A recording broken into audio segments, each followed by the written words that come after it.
देखिए, मेरे संज्ञान में ये बात आई थी और जैसे ही मेरे संज्ञान में ये बात आई, मैंने तुरंत जो एक्सीन है आईपीएच के उनसे बात की और मैंने जो हमारे वहाँ के एसडीएम हैं, उनसे मैंने बात की।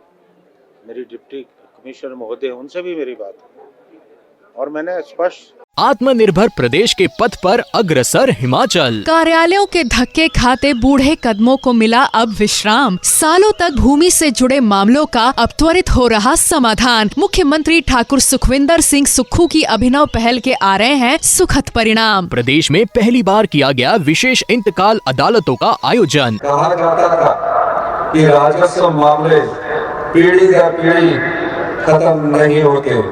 ऐसे राजस्व मामलों को निपटाकर आम लोगों को राहत प्रदान की जा रही है। लोगों की सुविधा के लिए 30 अक्टूबर 2023 से पहली बार उप तहसील और तहसील स्तर पर विशेष इंतकाल राजस्व लोक अदालतों का आयोजन किया जा रहा है। तहसील और उप तहसील स्तर पर विशेष इंतकाल अदालतों का आयोजन कर 2,42,802 राजस्व मामलों का किया गया निपटारा। 2,09,334 इंतकाल, 11,416 तकसीम, 17,548 निशानदेही और 4,504 दुरुस्ती के मामलों का सफलतापूर्वक किया गया समाधान। प्रदेश सरकार स्वामित्व योजना के माध्यम से ग्रामीण क्षेत्र के लोगों को उनकी संपत्ति का अधिकार कर रही प्रदान। योजना के पहले चरण में 180 गाँव के 2,430 परिवारों को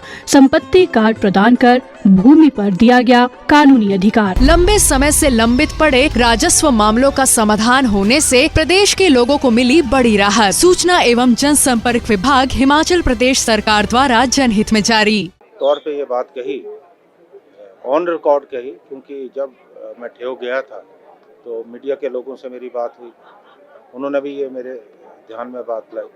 तो मैंने स्पष्ट रूप से एक बात कही कि जो भी इस घोटाले में संलिप्त उनके खिलाफ जो है कड़ी कार्रवाई होनी चाहिए। और मैंने एसडीएम साहब को उस वक्त भी कहा कि आप इसकी जांच कीजिए। मैंने डिप्टी कमिश्नर महोदय उनसे भी मेरी बात हुई और अगर इस तरह की कोई बात हुई है तो निश्चित तौर पे बहुत दुर्भाग्यपूर्ण और भ्रष्टाचार को कोई स्थान नहीं हमारे क्षेत्र में।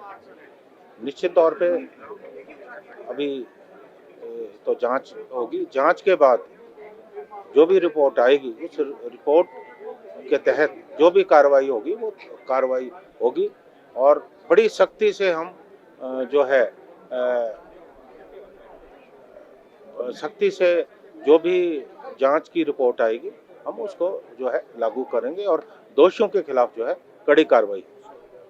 क्योंकि जांच से पहले कोई भी निष्कर्ष निकालना ठीक नहीं। जांच की रिपोर्ट आने देते हैं, उसके बाद जो नियमों के तहत, कानून के तहत जो भी कार्रवाई बनती है वो कार्रवाई होगी और किसी किस्म का संरक्षण जो है मेरी तरफ से, सरकार की तरफ से नहीं दिया जाएगा। सर काफी अगर जो अभी बात सामने आई है उसके मुताबिक तो स्पष्ट तौर पे लगता है कि दाल में काला है। लेकिन जैसा मैंने कहा कि जब जांच होगी, जांच के बाद हम जो है निष्कर्ष पे पहुंच पाएंगे कि वास्तव में क्या हुआ।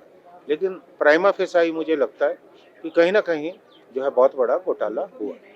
हॉस्टल कह रहे हैं कि जो वहाँ छात्रावास है उस छात्रावास को जो है अनसेफ डिक्लेयर किया गया और अभी जब लोकल फंड्स अकाउंट कमेटी है वहाँ गई, हमने वहाँ जाकर देखा तो विभाग लिपापोती का जो है प्रयास कर रहा था। तो मैंने स्पष्ट तौर पे वहाँ बात कही कि ये जो छात्रावास है क्योंकि अनसेफ डिक्लेयर किया गया है, कहीं ना कहीं गुणवत्ता के साथ समझौता किया गया है और ये किसी भी हालत में जो है यहाँ बच्चे जो है शिफ्ट नहीं होंगे।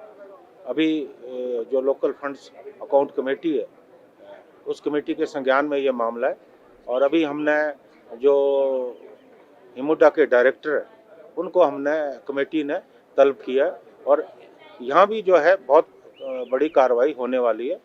और एक घोटाला में और आपके सम्मुख लाना चाहता हूँ कि जो वहाँ हॉस्पिटल बिल्डिंग है जो नई बनी है, जब मैं वहाँ गया विधायक बनने के बाद, मैंने देखा कि तमाम जो टाइलें जो बाहर से लगाई गई वो टाइलें जो है ज़मीन पे गिरी पड़ी, दुर्घटना भी हो सकती थी। वहाँ भी गुणवत्ता के साथ समझौता हुआ है, उसके भी हमने जो है जांच के आदेश दिए हैं और अब देखते हैं उस पर भी जो है कड़ी कार्रवाई होने वाली है। क्योंकि मुझे जो लगता है कि जहाँ भी भ्रष्टाचार हुआ है वो बिल्कुल जो है क्षमा करने लायक नहीं है, क्योंकि जनता का पैसा है और जनता का पैसे का दुरुपयोग चाहे कोई कॉन्ट्रैक्टर करता है चाहे कोई अधिकारी करता है, उसके खिलाफ निश्चित तौर पे कार्रवाई होनी चाहिए। और जहाँ तक मेरी बात है, मैं अपने क्षेत्र में जो है भ्रष्टाचार के खिलाफ जीरो टॉलरेंस है और ये आगे भी बनी रहे। ये बहुत अच्छा प्रश्न आपने पूछा है, क्योंकि अभी मुझे विधायक बने 2 साल हुए। पहला साल तो डिजास्टर में था और मैं भी समझने का प्रयास कर रहा हूँ, क्योंकि संगठन में तो मेरी बहुत बड़ी लंबी राजनीति रही है। संगठन का मुझे बहुत ज़्यादा अनुभव है, मेरी वकालत में भी बहुत बड़ा अनुभव रहा है, लेकिन इलेक्टोरल पॉलिटिक्स का ये मेरा पहला अनुभव है। लेकिन मैंने देखा कि बहुत सारी जगह पे बहुत सारी अनियमितता है।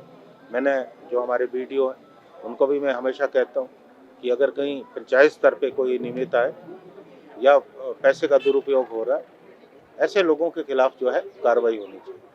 और ये स्पष्ट तौर पे वो चाहे किसी राजनीतिक दल से क्यों ना हो, वो चाहे कांग्रेस के हों या किसी दूसरे दल के हों, जो भ्रष्टाचार करता है उसके खिलाफ जो है कार्रवाई होनी चाहिए। और इस एपिसोड के बाद, क्योंकि मैं सख्त तो बहुत पहले से हूँ, इस एपिसोड के बाद मैं निश्चित तौर पे बहुत सख्ती बरतने वाला हूँ। जितनी भी अब नई सड़कें बनेगी मैं स्वयं जाकर देखूंगा कि कहीं गुणवत्ता के साथ समझौता तो नहीं हो रहा, और ऐसे कॉन्ट्रैक्टर्स जो गुणवत्ता के साथ समझौता कर रहे हैं या किसी अधिकारी के साथ मिली भगत करके जनता के पैसे का दुरुपयोग कर रहे हैं, ऐसे अफसरों के खिलाफ भी जो है निश्चित तौर पे कार्रवाई होगी, हर स्तर पे कार्रवाई होगी। क्योंकि जैसा मैंने पहले कहा कि जनता के पैसे का दुरुपयोग हम किसी भी हालत में नहीं होने देंगे।